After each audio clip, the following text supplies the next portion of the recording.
8वीं शताब्दी, जब भारतवर्ष के कई हिस्सों में आक्रमणकारियों के आतंक सर चढ़ के बोल रहे थे, जहां एक ओर दक्षिण भारत में चोल साम्राज्य और अन्य वीर क्षत्रियों ने अच्छे से कमान संभाल रखी थी, वहीं दूसरी ओर उत्तर भारत में आक्रांताओं के सामने लोग कमजोर पड़ रहे थे। इस पतन को त्रिकालदर्शी भगवान शिव के अवतार माने जाने वाले श्रीमद गुरु आदि शंकराचार्य जी ने आता हुआ देख लिया था, और वे यह भी समझ चुके थे कि भारत में सनातन धर्म की रक्षा बिना आध्यात्मिक बल और शारीरिक बल के नहीं हो सकती।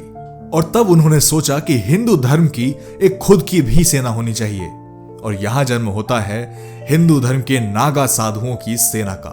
दोस्तों, नागा शब्द का कई लोग मतलब समझते हैं नग्नता, लेकिन ऐसा नहीं है। नागा शब्द संस्कृत के धातु नग से डिराइव हुआ है, जिसका मतलब होता है वो जो सदैव गतिशील रहे। मतलब कि नागा साधु ऐसे साधु होते हैं जो सदैव गतिशील रहते हैं, कभी एक जगह ठहरते नहीं है और प्रकृति में गुप्त विलुप्त रहते हैं। इसलिए आप अगर ध्यान दें तो अभी जो महाकुंभ चल रहा था या जितने भी कुंभ मेले हमारे देश में होते हैं, उन्हीं में आप ज्यादातर देखेंगे कि नागा साधु अपने दर्शन देते हैं। अन्यथा किसी भी और जगह पर इनको आप देख लें, उनको आप चलता फिरता पालें, ऐसा संभव बहुत मुश्किल ही है। शिव के अवतार द्वारा स्थापित यह सेना वैरागी शिव को अपना इष्ट मानती है और उन्हीं की तरह दिगंबर रहती है, यानी कि वह लोग जिनका जो आभूषण है, जिनके जो वस्त्र हैं, वो स्वयं अंबर है, आकाश है।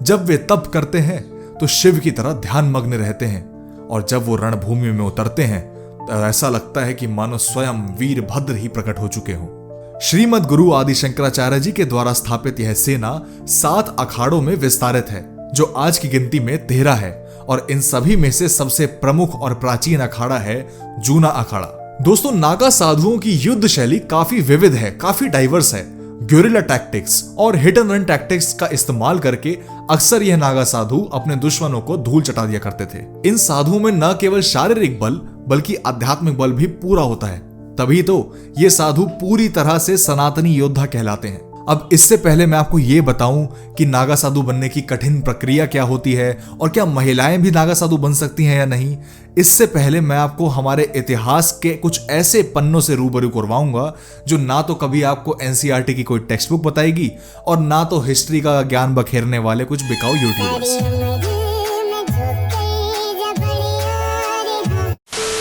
चलिए, अधर्मियों का हमारा राम राम, आगे बढ़ते हैं।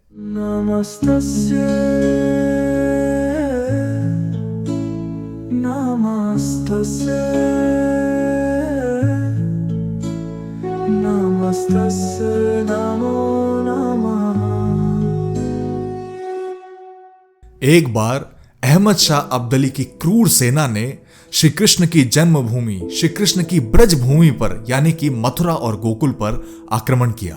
उसकी सेना ने कई सारे पौराणिक और प्रतिष्ठित मंदिरों को तोड़ा, वस्त्राभूषण और धन को लूटा और कई पंडितों को, पुजारियों को मार डाला।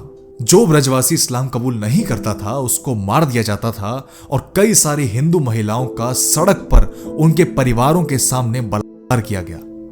कई हिस्ट्री के रिकॉर्ड्स तो ऐसा भी कहते हैं कि इस चीज के डर से कई हिंदू महिलाओं ने जमुना जी में कूदकर अपनी जान दे दी थी। सोचिए कितना भयावह वो मंजर रहा होगा जब बाल गोपाल के चरणों से सजी वो ब्रज की रज हजारों बेकसूर ब्रजवासियों के खून से सनी दिख रही थी। और जैसे ही नागा साधुओं की सेना को इस बारे में भनक लगी, वैसे ही उनके 4000 साधुओं ने पूरे गोकुल को घेर लिया, ताकि जैसे ही अफगानों की टुकड़ी बाहर आए वो उनका वहीं के वहीं संहार कर दे। और वैसा ही हुआ। गोकुल से निकल रहे 10,000 अफगानी सैनिकों को 4000 नागा साधुओं ने उस दिन युद्ध में परास्त कर दिया। इतना ही नहीं, बल्कि राजस्थान में चपली तालाब और रनकड़ी घाट के बीच हुए युद्ध में नागा साधुओं की एक टोली ने महाराणा प्रताप का साथ दिया था।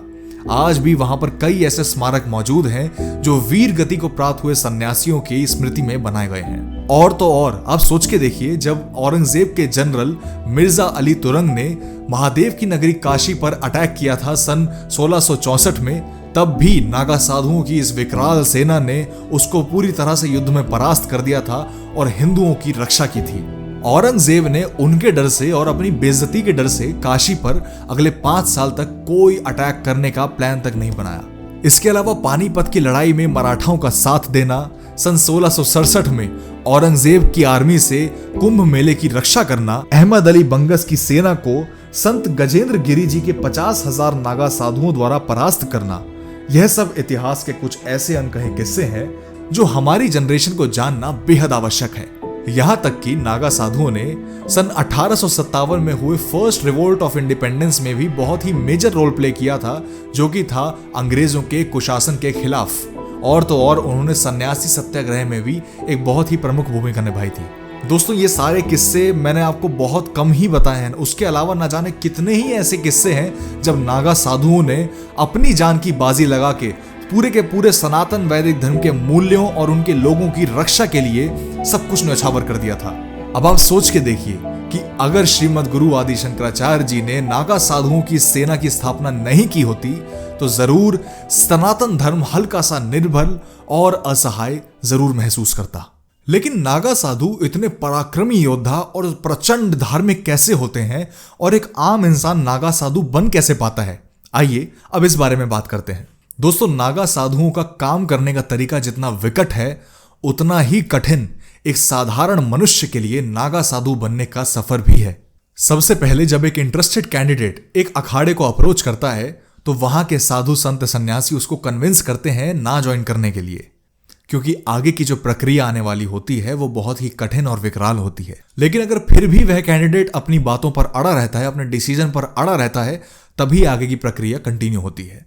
फिर उस व्यक्ति के घर परिवार और सगे संबंधियों को इस बारे में सूचित किया जाता है और सबसे पहले उन लोगों का कंसेंट लिया जाता है। एक बार जब उसके घर परिवार वाले हामी भर देते हैं, फिर उस कैंडिडेट का बैकग्राउंड वेरिफिकेशन होता है और चेक किया जाता है कि कहीं उस पर कोई क्रिमिनल केसेस या किसी भी और प्रकार के लांछन तो नहीं लगे हुए। और जब यह सभी कंडीशंस पार हो जाती हैं, तब शुरू होता है एक साधारण मनुष्य से नागा साधु बनने का उस कैंडिडेट का 12 साल का सफर। इस प्रक्रिया के कुल 3 स्टेजेस होते हैं: महापुरुष, अवधूत, दिगंबर। लेकिन इन तीनों से पहले एक फाइनल वेरिफिकेशन स्टेज भी होता है, जिसे हम 0th स्टेज भी कह सकते हैं। इसमें उस कैंडिडेट को उस अखाड़े में से कोई एक संत को अपना गुरु मानना होता है और उसकी नित्य सेवा करनी होती है, शास्त्रों का अध्ययन करना होता है, ब्रह्मचर्य का पालन करना होता है और आप दिन में केवल एक ही बार भोजन कर सकते हैं। इस सब के अलावा अपने गुरु से उसे काम वासना और निद्रा को भी कंट्रोल में, काबू में करना सीखना होता है। अगर कोई कैंडिडेट यह सब करने में असमर्थ होता है या फिर उसको अपने परिवार की याद आती है, उस वियोग से वो दुखी होता है, तो उसको वापस भेज दिया जाता है। अब 0th स्टेज पार करने वाले व्यक्ति को महापुरुष बनने की प्रक्रिया के लिए आगे भेज दिया जाता है, जिसके अंदर उस व्यक्ति को विष्णु, महेश, सूर्य, गणेश और देवी भगवती, इन 5 में से किसी एक को अपना गुरु, अपना इष्ट स्वीकार करना होता है। उसके बाद उसे नारियल, भगवा वस्त्र, जनेऊ, भभूत, रुद्राक्ष और नागाओं के अन्य प्रतीक इत्यादि दिए जाते हैं और ऐसे बन जाता है वह व्यक्ति एक महापुरुष। अब महापुरुष से अवधूत बनने की इस प्रक्रिया से पहले उस व्यक्ति को, उस कैंडिडेट को एक आखिरी मौका दिया जाता है कि आप अब भी अपने घर वापस लौट सकते हैं, और अगर वो नहीं लौटते तो उसके बाद में शुरू होती है यह प्रक्रिया अवधूत बनने की, जिसके अंदर सबसे पहले उनको अपने जीते जी अपना पिंडदान करना होता है, अपना श्राद्ध करना होता है और उसके बाद उनको दिया जाता है एक गुरु मंत्र, जिसका उन्हें रात भर जप करना होता है। फिर अगले दिन उसे गंगा नदी में स्नान करना होता है और फिर वो अखाड़ा उसके सन्यास को अपनी स्वीकृति दे देता है। दोस्तों, अब अंतिम स्टेज अवधूत से दिगंबर बनना सबसे ज्यादा कठिन है। यह दीक्षा शाही स्नान से एक दिन पहले दी जाती है। इस दीक्षा में सबसे पहले उस व्यक्ति को 24 घंटे तक उपवास में रहना होता है और उसके बाद अगले दिन सुबह सुबह 3 बजे उस व्यक्ति का तन तोड़ संस्कार होता है, जिसके अंदर उसके जननांग की एक नस खींची जाती है, जिससे वह इंपॉर्टेंट हो जाता है, यानी कि उसका ब्रह्मचर्य अब पुष्ट हो जाता है, सुनिश्चित हो जाता है। और फिर वह व्यक्ति अगले दिन शाही स्नान या अमृत स्नान लेकर के अपनी नागा साधु की उपाधि को सिद्ध कर लेता है और ऐसे बनता है एक साधारण मनुष्य नागा साधु। दोस्तों, ये जो पूरी प्रक्रिया मैंने आपको बताई, यह पूरी प्रक्रिया 12 वर्षों तक चलती है। अब दोस्तों, कुछ लोगों का सवाल यह आता है कि क्या महिलाएं भी नागा साधु बन सकती हैं? तो इसका आंसर है बिल्कुल बन सकती हैं। उनको कहा जाता है अवधूतनी, नागिन या माई के नाम से। अब बस फर्क इतना सा हो जाता है कि जो ब्रह्मचार्य पुष्ट करने के लिए मेल्स के अंदर फिजिकल प्रोसीजर था वो फीमेल्स में नहीं होता, उनके लिए केवल संकल्प मात्र ही काफी होता है। दोस्तों, अधिकतर महिला नागा जो होती हैं वो जूना अखाड़ा से आती हैं, जो कि सभी अखाड़ों में से सबसे पुरातन है।